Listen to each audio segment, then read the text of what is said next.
Okay, my name is Adam Shea. I'm an artist working out of Anchorage, Alaska. Right before the holidays recently, a friend of mine sent me an image that was painted by a fellow local artist here in Anchorage.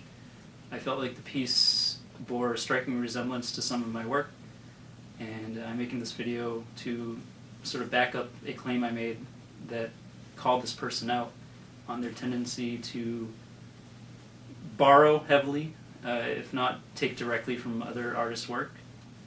This artist goes by the name of Katie Sevigny. She is a major artist in town.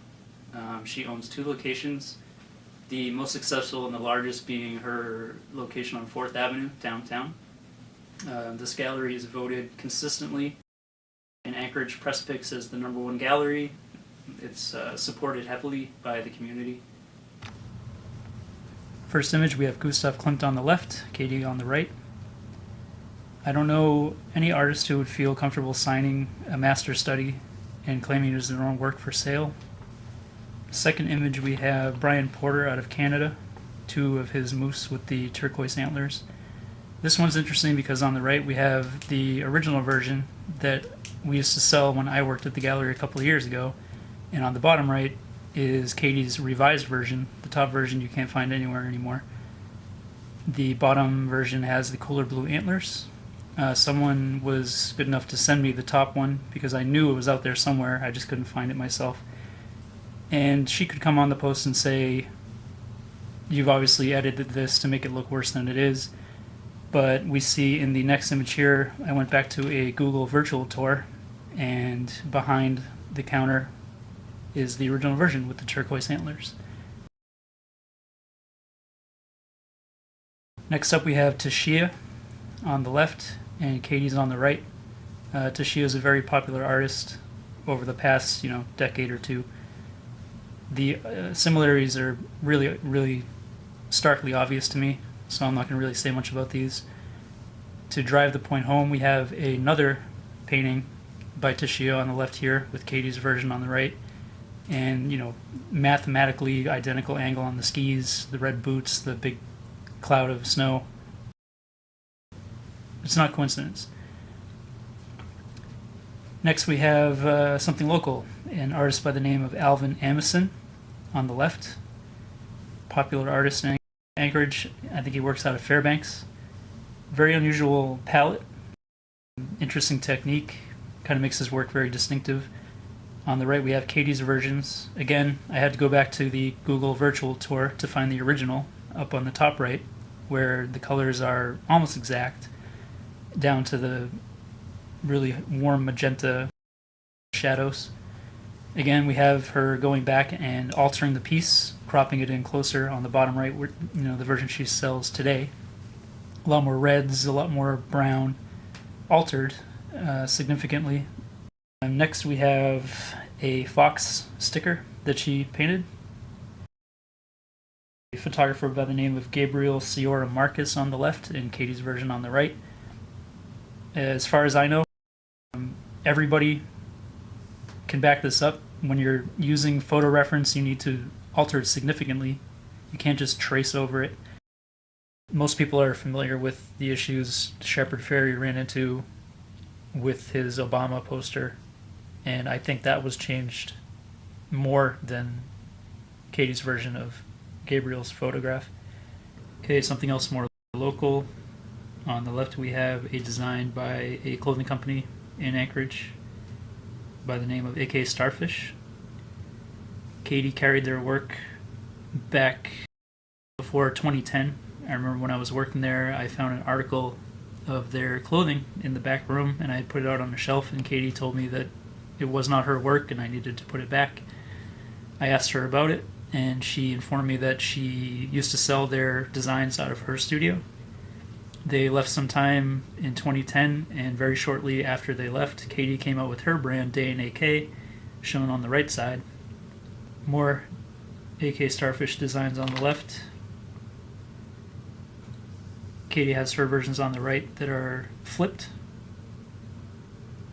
In the top right, she even went as far as putting a starfish in the logo. The bottom right fish has sort of a more Zentangle design thing going on there. So that brings us to our next image, where we see on the left some Zentangle style designs by a artist by the name of I Panky. And on the right we have her sweatshirts and t-shirts from her Day and AK line, basically using those vector images, altering them ever so slightly, and claiming them as their own designs. And lastly, we have my piece and Katie's piece. My piece on the top and Katie's piece on the bottom. The big thing to me is she's never painted like this before. I had this piece in her gallery among others with similar things going on. These little cubist fish have been something I've been playing around with for years.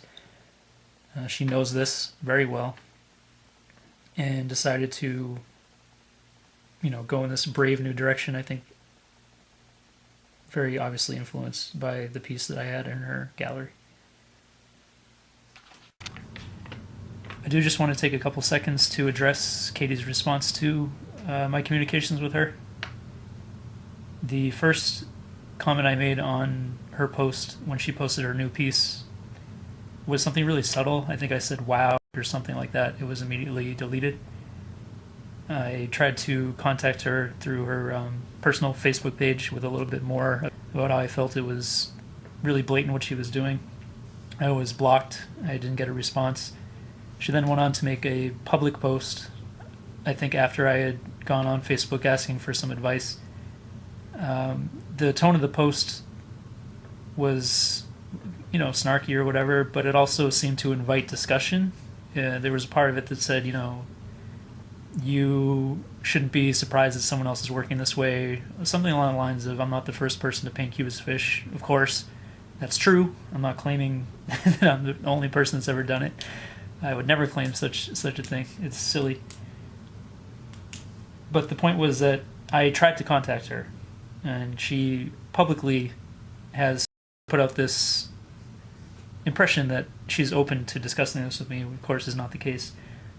Here is a comment that she sent one of my friends after he went and tried to discuss this with her. You can see her referring to my work as theft, and she refers to the fact that I explained to her about this teacher I had, this person who showed me an approach to working. She's referring to a gentleman by the name of Rick Berry, who was a teacher of mine quite a long time ago. Hugely influential in my work. Anyone who knows me knows I can go for all of 30 seconds talking about my work before I bring up Rick's name. Among other people, my old roommate Isaac White, who had a big influence on me, a whole bunch of other people that I would refer to as far as my own personal influences. I never kept any of that secret. I'm not sure why she thinks that I stole his style. If anyone knows Rick's work, we have a very different thing going on. Rick had a huge influence on me as far as my approach to painting, based in this idea that you just go into the piece, make marks, throw paint around, and see what happens. It's sort of an evolutionary thing that comes along through working. I think he put it really eloquently by saying, instead of sitting down and seeing something in order to paint it, it's interesting to sit down and paint in order to then see something. And that had a major impact on the way I've gone about my image making. Not style theft, so I'm not sure why she would say such a thing. Maybe it makes her feel better about taking somebody's work if they are taking from somebody else. But I have included next to her comment this fortuitous comment by Rick made just a month before this all started. The slim chance that she ever comes by and sees this video, I think it's beneficial for her to see that comment, and maybe my response to it will mean something to her if she sits down and really thinks about it.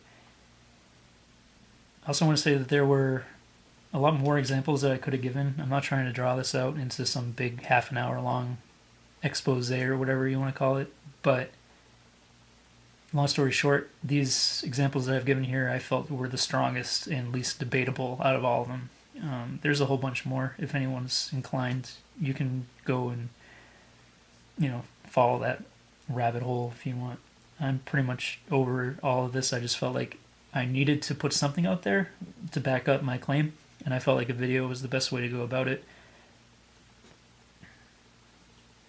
So, thanks for any attention that you've paid to this. And I would say that if you're an artist in Anchorage or even out of Anchorage from beyond this local community, be careful working with this person. I would avoid it, for your own sanity. Thanks. All right. Later.